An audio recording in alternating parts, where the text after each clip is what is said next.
Coming to you live from the NFL Combine in Indianapolis. Pleased to be joined by Chief NFL Insider for the NFL Network, one Ian Rapoport. Good to have you here. What's up? I know you're busy, so thanks for giving us my cord is a little bit of time. Me. You'll be okay. You'll be okay. Okay. First, right off the bat here, we've got a Bills situation for this offseason where, as you know, about $50 million over the cap. Yep. They've got top 5 in number of free agents on their roster, 22 total. And then they've got 10 draft choices with which to replenish that roster, along with probably some budgetary free agent signings. Do you see this year being different for them in terms of what you think their roster is going to probably look like when we get to September? Because the general consensus is there's going to be a little bit of a youth movement here with this roster. It's going to turn over. Yeah, and that's kind of what I was thinking, right? I mean, the Bills are in a really, really good place, right? When you're consistently good, what happens is you have a quarterback that you need to pay, and they did it already. Mm-hmm. And you have a bunch of young stars who you need to pay, and they've actually done that with a lot of their really, really good players, right? And so the only way to sustain is you let guys go. And you say, like, have we replaced this guy on the roster? Well, if we have, then, you know, he goes into free agency, he gets to go somewhere else, make a lot of money.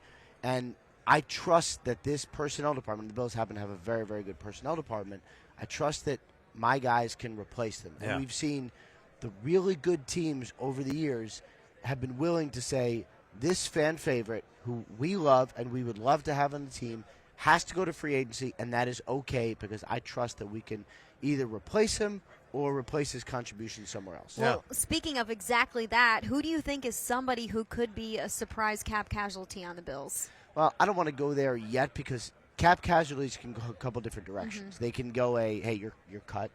Certainly could happen. Or it could be hey, would you accept this pay cut and, you know, or go out and see your value. We view you here now, given your age, go out and see your value, and if you want to come back to us, do that. It's just, you know, so it's there's not that many, like, all right, just, right, you know, cuts. I mean, I have some thoughts in my head, obviously. Yeah. But there's so many moving parts. And I think one thing with the Bills that makes it a little more complicated is guys like to be there. And it's a good culture, and, like, it's a good place. So sometimes guys would be willing to take a little bit less to stay. Yeah, and we saw that to some extent. And there's a compensatory formula that Brandon Beane's taken advantage of, too, of late. That's pretty interesting, too. Tremaine Edmonds is probably going to give them a compensatory pick. Maybe Leonard Floyd signs on the free agent market for big money this offseason. They get another one next year. So it'll be interesting to see if Brandon continues to play that game. You had some news concerning L'Jarius Sneed and the Chiefs. A tag and trade is an option here. Yeah. Something we haven't seen all too often in recent years anyway. I remember back in the old days, you used to have sign and trades, and then that kind of went away. Tag and trade. Tell me about this as the Chiefs are trying to, like, maybe explore new ground to remain Super Bowl contenders themselves. Yeah, you know, it's interesting because they've actually done this before. Not a tag and trade, but they've done this model before. Tyreek Hill was at the end of his deal. And everyone says, well, you know, obviously you got to pay Tyreek Hill. He's one of your best players. And instead they traded him for a ton of draft picks and rebuilt their entire defense. Yeah. Thanks to his. In one offseason, it right, seemed. In one offseason. And, like, that's how you do it, right? And so I think if you're the Chiefs and you say, we love L'Jarius Sneed. He is a great player. We would love to have him on the roster. But we have Patrick Mahomes. We have Kelsey. We have a lot of other highly paid players. And we'd love to keep Chris Jones, whatever that costs. L'Jarius Sneed is a guy you can part ways with. And it's also, again, important to remember the reason you got him was you spent a fourth-round pick very wisely and developed him. Trust that you can do that and be willing to part ways with him and take the draft pick compensation and go at it again. Let's look at the AFC East a little bit. The Jets need to invest in their offensive line. Free agency, the draft, however you do that. We said it last year, and it wasn't the case with how it all, they didn't do it. all kind of worked out. Do you believe they will do it this offseason? And then a two-parter here for you. Zach Wilson and his camp granted permission to seek a trade. How do you see that going? Yeah, I mean, first of all, I do believe they will rebuild their offensive line. I think last year, you know, the Steelers jumped them, but they weren't going to take a tackle anyway, believing that Dwayne Brown was their left tackle. And, you know, 38 years old. Yeah, that's that was a mistake. I think it's okay to say that was a mistake. Now, that said, Aaron Rodgers stays healthy. They're probably still in the playoffs and whatever. But I do think they're going to rebuild their offensive line. And, you know, look, the really good players, the really good teams have really good offensive line. I mean, Bills have spent the offensive line, and that's been really wise. Like, that's how you do it. Yeah. So I do think they'll do that. As far as Zach Wilson, I don't know when I do believe he's going to be traded. I don't know when.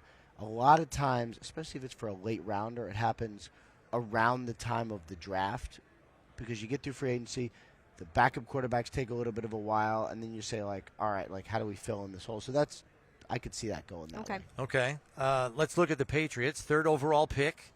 And some people are like, they're definitely taking a quarterback. But, Ian, their offense is a mess in terms of talent on the offensive side of the ball. There is some merit, I think, to the thought of let's build up the offensive roster first, maybe get a bridge veteran quarterback, and then draft the QB. But I can see them saying, hey, we may not be up here again. Let's get the guy. How do you think they're thinking with Eliot Wolf there in the front office? These are the conversations. It's like, all right, we can build. We can build in a perfect way. We can get everything we want. A lot, extra first rounders. We can do it perfectly and get a quarterback next year. Except what if you are the team that just decided not to draft Josh Allen, Patrick Mahomes, whoever it is, right? Or like Jaden Daniels this year or somebody like that. That's what I'm saying. Like, what if that's who Jaden Daniels becomes? Are you the team who said, I'd rather get this tackle than the franchise quarterback and we don't have to worry about it? Like, I think of what the Bills did a lot, right? Like, I think when they traded up for Josh Allen, a lot of people thought it was too much. Turns out it was too little. It's getting Josh Allen literally priceless. Mm-hmm. It's worth whatever, right?